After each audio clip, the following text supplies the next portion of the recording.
Hey everybody, Jimmy Smith, back again for my pre-fight picks. This time for UFC on ESPN 57, Cannonier versus Imavov.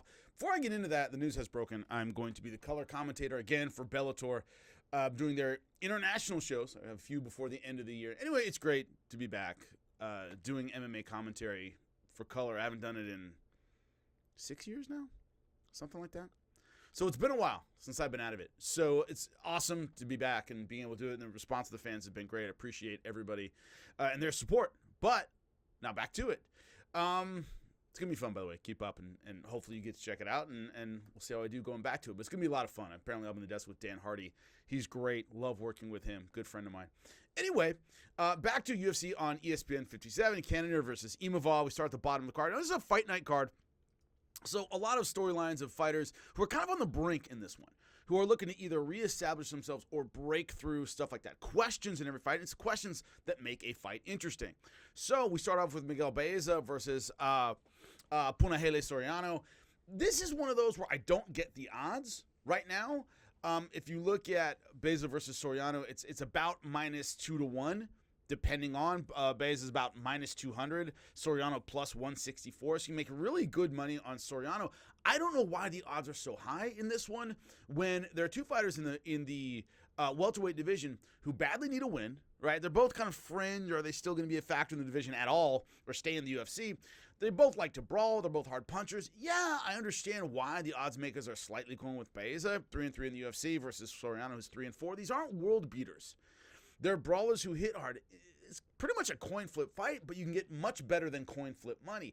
Am I leaning slightly toward Baeza? Sure, but for 2-1 odds, anybody but Sorano, I think, is kind of a dumb bet, to be honest with you. So money-wise, you have to go with Sorano just because it's a coin flip kind of fight, and you can get better than coin flip money. So the logic of that, to me, says that you got to go with Sorano, probably by knockout, right? Probably by knockout. That is really makes the most sense. That's what he's great at. So I would go Sorano. I'd go by knockout, probably early. So next, I'm looking right now at Marquez. It is Julian Marquez versus Zachary Reese. Marquez is one of those guys, 9-4, 3-3 in the UFC. Zachary Reese, 6-1, 0-1 in the UFC. The odds aren't bad, meaning Marquez, despite having much more UFC experience, is only a minus 130 favorite in this fight. Reese plus 110. Marquez is one of those guys who made a career so far on his durability. He's a brawler. He comes forward. He can take a shot. He's had some injuries. He's had some layoffs. What that does is your chin starts eroding. And once we see that, the end is coming pretty soon, either the end of you or the end of that style, which requires you walking through a bunch of punches. This will catch up to him. I don't know. This is a guy who maybe with a couple of good fights could break out of the mid-level. But in the middleweight division, that isn't easy to do if you can't take a punch and things start going south on you. Now, it's starting to go south. I don't think it gets there yet to the point where Zachary Reese, who's only 6-1, has one loss in the UFC. He's just starting off against decent talent a little too early. His UFC debut, of course, he got slammed by Cody Brundage. That led to a knockout there. So we didn't see everything he has on the feet. It was mostly a ground exchange that led to him getting knocked out.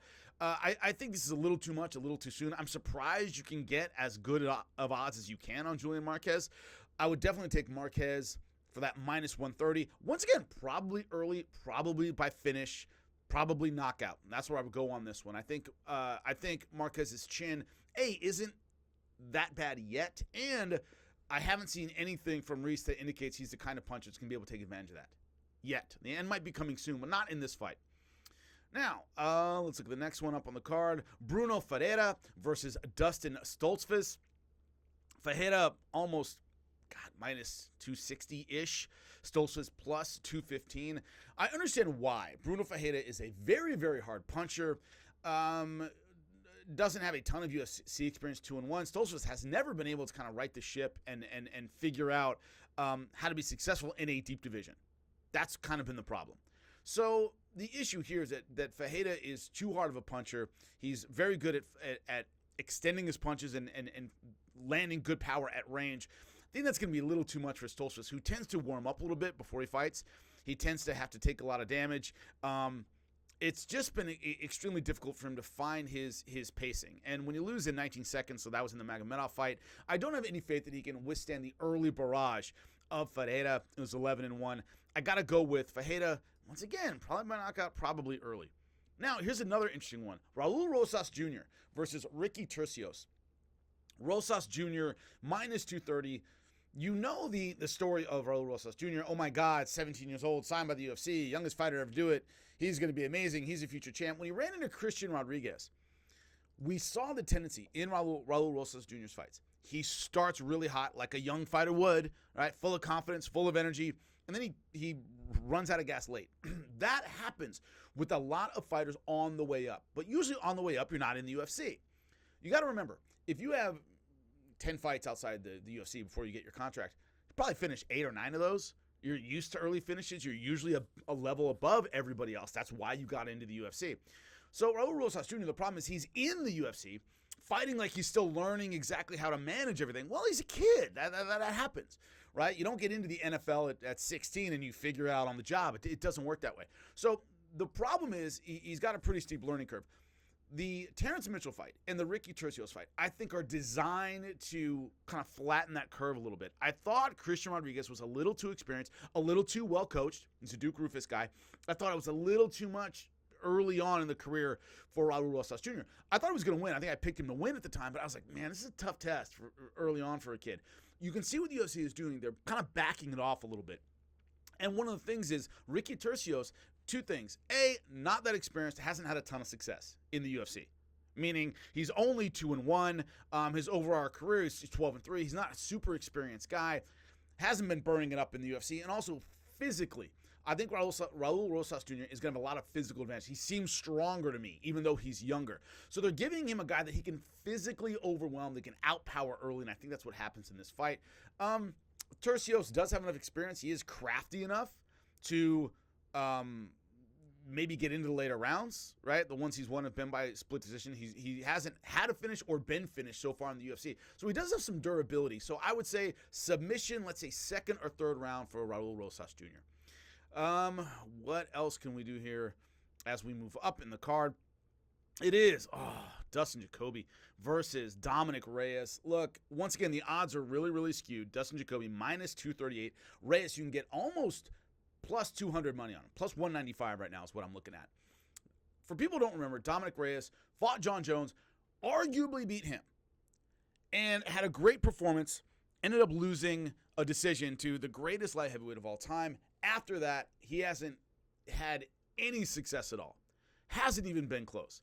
Not only has he lost to Jan Blachowicz, Yuri Prochazka, and Ryan Spann by devastating knockout is how those fights finished. So he isn't just losing. He's taking the kind of knockouts where you go, man, you're not going to be okay if you keep taking this. 3 is a lot. Remember, Spencer Fisher came out recently. People don't know, and he's had a lot of CTE issues and problems with his long-term health. He didn't suffer a lot of knockouts. I think he was knocked out twice in his career. One of them was TKO to Joe Daddy Stevenson. But not these kind of scary knockouts. And you have problems for the rest of your life. He had 3 in a row at light heavyweight where they hit really, really hard. Not good signs at all for Dominic Reyes. But Dustin Jacobe is a technical striker, was a Glory veteran, really good kickboxer. He's like a middleweight size, basically, fighting light heavyweight. He's not a big light heavyweight at all.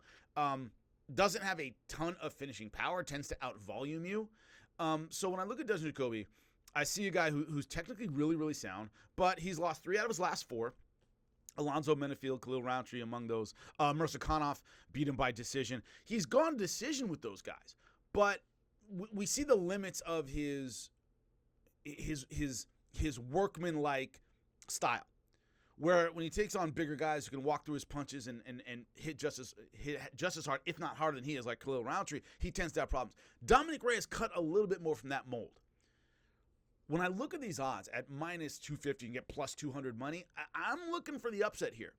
This is a big step down in opposition for Dominic Reyes. This is not a former champion. This is not somebody with a lot of knockouts at 205. I'm going with the upset. I think Dominic Reyes, I don't think he's going to be a factor at 205 again. I really don't.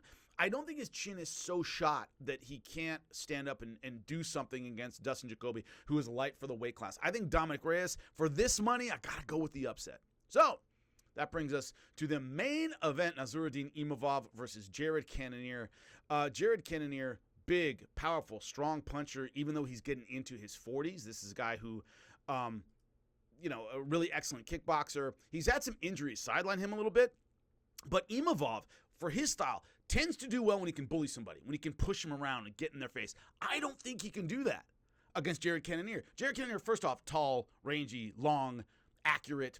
I think he's good at keeping opponents on the outside, not always scintillating. We saw that against Sean Strickland. He doesn't always knock guys out, doesn't always overwhelm them, but he can be a really good outside kickboxer. And when you step in, he's got big power, really strong leg kick. I think that's a little too much for Imavov. I think Imavov needs to be the bully. I don't think he's a bully in this fight. I think Jared Cannonier slows it down and either gets a late stoppage, 5th round, so take the over on this one, or wins by decision, much like the Sean Strickland fight. So I just think Cannonier, even in his 40s, his style doesn't require a lot of explosiveness. I think he can be a factor late into what would be the twilight of a lot of MMA fighters' careers. So I got to go with Jared Cannonier in the finale, probably by late stoppage or decision.